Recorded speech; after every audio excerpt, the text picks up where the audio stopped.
Good evening to everyone. I must say it has been such a long time since I last saw such an interesting match between Chiefs and Sundowns. Very, very good game of football. Both teams willing to take some risks at some times.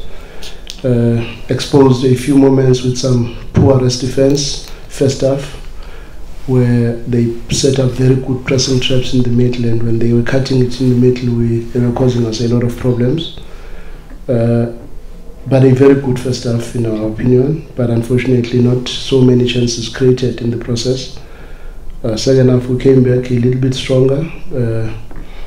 I think the double wide of Divine and Aubrey caused them a little bit more problems, because now they had to try and overload the ball side, more especially on the left, and that created a little bit more chances. But we lost the wing play that we had first half, because first half they were opening the wide channels a lot, but second half I think they improved in that aspect and gave us very little time and space to exploit those openings. But be that as it may, my overall assessment, I think it was a very good game of football for spectators to watch. Maybe a game that was short of goals, because we did not score many goals, and I also believe the penalty they got was legitimate in my opinion. But I also think we also deserved either a penalty or a free kick or whatever. But there were moments where Peter against Rama, I'm sure there's something there, and there was also a Nange inside the box and a Lebu inside the box, but those are moments that maybe could have decided the game, and a very good performance from Riyadh to be able to keep us in the game, because Keegan is normally very good on penalties, but fortunately I think he went where we all anticipated he will go. Thank you very much, Coach. Members of the media, it's your turn now. Your name of your media house, and the question, direct question to the coach, to make it easy for the coach to answer. We're watching the mic. See a hand here.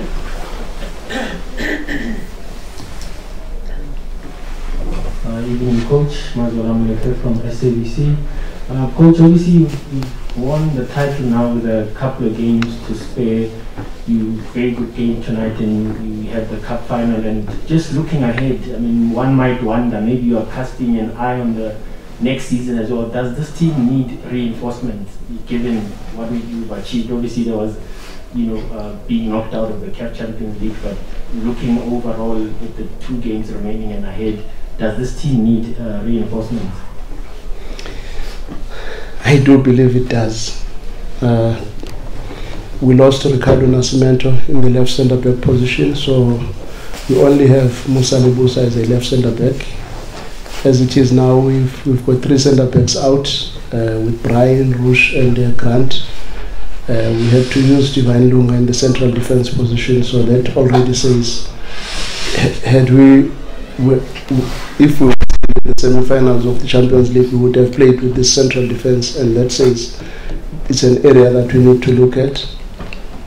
The central midfield, we've lost River earlier on in the season, and we might still need to reinforce, probably with a bit of a different profile central midfielder in terms of the physical profile and all the other elements that may be important in that space. And up front, in as much as we have scored a lot of goals, but we have not scored enough in terms of the chances that we have created. We were too reliant on Peter, in as much as there were many other players that chipped in with a few goals, but I do believe we might still look to reinforce that area. And there are other areas that probably they are not as primary as those areas. Those 3 positions, I think they really do need a reinforcement. Thanks, Coach. Checking the mic. Evening, Coach. Ketsane from Masanda. You just touched on Divine playing left centre back. Starting this game, 2 left-footed centre backs. Divine has done well when he came on against Royal AM. Did well last week. Did well tonight. Were you not worried playing two left-footed centre-backs at the back, and is that something that maybe you felt nervous about? To be honest, I never felt nervous about it, but I did not have a choice because I did not have any other centre-back that was available on the day, which is why in our build-up schemes we brought AJ a lot into the back so that we could have that balance and use Divine Lunga more as a fullback, with Musa playing as a centre-back on build-up, then AJ playing more like a right centre-back on the build-up. I'm sure you saw it looked like a three-man defence in most cases, but we were trying to complement or to compensate for not having a right-footed centre-back. But to be honest, there is nothing wrong in playing two left-footed centre-backs, because in the PSL, if you were to count, maybe more than 90% of the teams are playing with two right-footed centre-backs. So what's the difference? Maybe with left-footed centre-backs, you've got a little bit more creativity. I'm not sure. But before we did play Musa Lebusa and Ricardo Nascimento, and it's always presenting some new dimensions in the game. It's just that we did not really capitalize in some of the dimensions. When you have a left-footed centre-back on the right, it presents a very good diagonal ball that can be played on the underloaded side in the half space when Cole, for instance, is drifting towards the right channel to assist Keegan Dolly and the left back. The opening that is created on the opposite side can be easily exploited with a left-footed centre-back.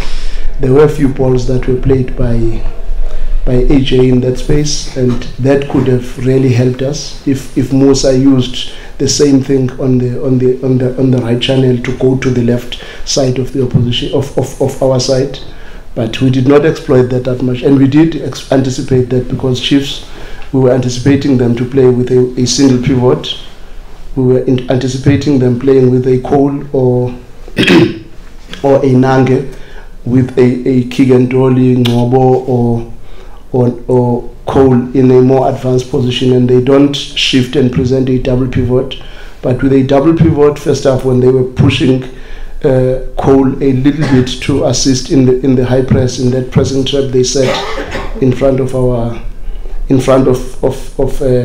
midfield, Nange was always left alone. And in those moments, we got one moment first half with AJ finding Oprimo Diba in that space, Mshini in one or two moments, and some very wrong balls that we played. But I don't think there's anything unto it, because, like I said, most teams, including Chiefs, has got right-footed centre-backs only. Right. Maybe Dube, who was not playing, is left-footed. Are you okay, Coach? Seem to have interrupted. No, I'm okay. Sorry about that, Coach. Coach, Lorenzo from the Times. For large parts of the second half, you could see Chiefs were set up in like a 4-2-3-1 formation. There was a lot of spaces in midfield as well. Is it something that you guys perhaps struggled with because they created much more chances?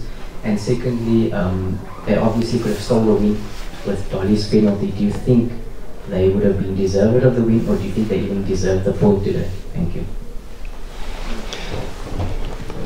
I would think they deserved a point today. They deserved not to lose, to be honest. I think they played very well, with a lot of courage on the ball.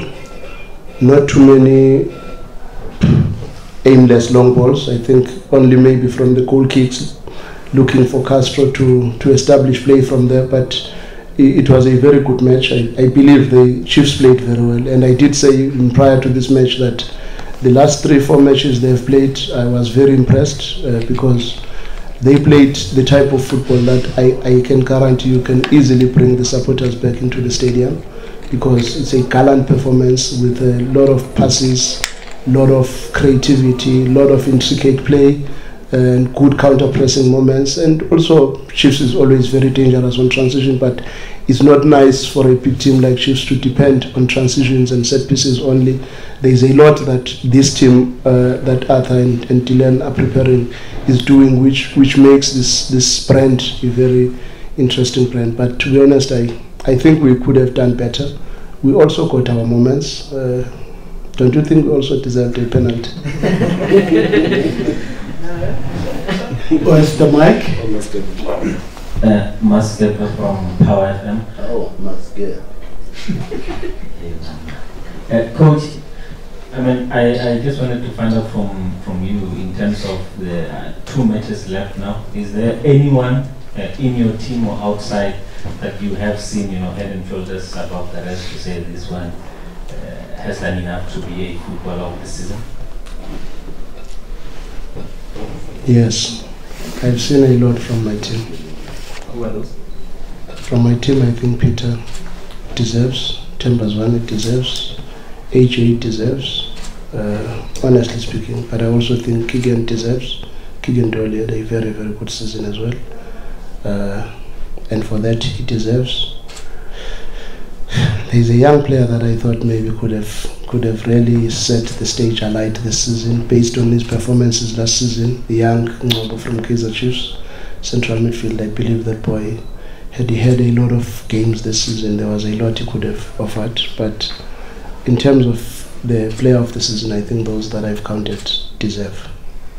Thank you, Coach. If we're running short of questions for the match, we will get to the player of the season.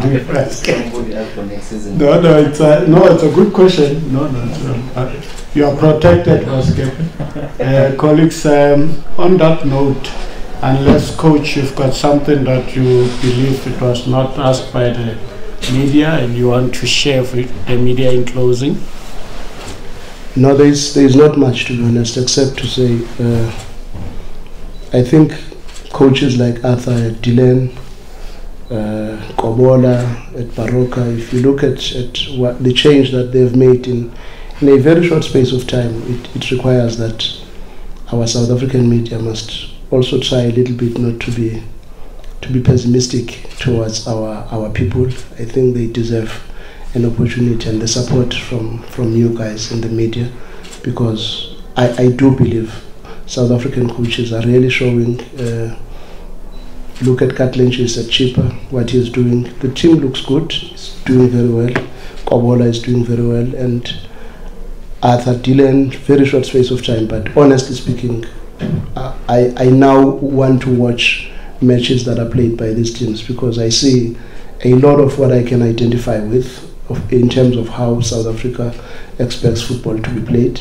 And I do believe it is in that way that we will be able to improve the quality of football even in our national team. Because if our contests are not second ball and set pieces, it's football, and we are given a chance and supported by our own people, I am definitely sure our football can take a very good direction. So that's my wish, that we must try and be supportive to our people, not to always point a gun on our South African coaches, please. Coach Manqoba Mngqithi, thank you very much, and Shupi and your colleagues, thanks. We'll see you next time. All the best against Stellenbosch in your next game. Thank you. Thank you very much. Thank you.